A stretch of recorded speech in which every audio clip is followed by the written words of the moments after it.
Təhsil arxasınca getdiyimə baxmayaraq, bu sahəni də əldən buraxmadım. Bu sahəyə böyük həvəsim olduğu üçün evdə toxuyub satmağa başladım. Düzdür, evdə toxuyub satsam da çox gəlir əldə edə bilmirdim.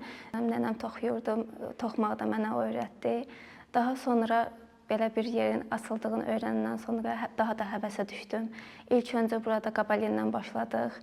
Bu yaradıcılıq mərkəzi sayəsində biz həm də ABAD-a qoşulduq. ABAD-a qoşulduqdan sonra bizim əl işlərimiz daha yaxşı satılmağa başladı, daha çox tanınmağa başladı və biz də daha çox həvəsə düşdük.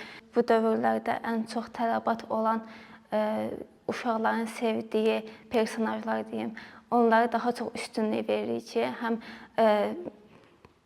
gündəmə əyalaşaq, həm də uşaqların zövqünə oxşayaq, kreativ ideyalar.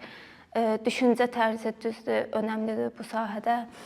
Uşaqların sevdiyi personajlar olsun. Daha çox bizim uşaqlıqda baxdığımız cizgi filmlərdə daha çox özümüzdən götürək bəyəndiyimiz nə ola bilər? Gəlinciklərdir, oyuncaqlar, yəni hər birini çalışırıq ki, düzəldək. Gəlirdən əlavə insanın bu sahədə daha çox ruhu dincəlir, kreativliyi artır. Bu mənə daha çox zövq verdiyi üçün yenə də çalışıram bu sahədə davam edim.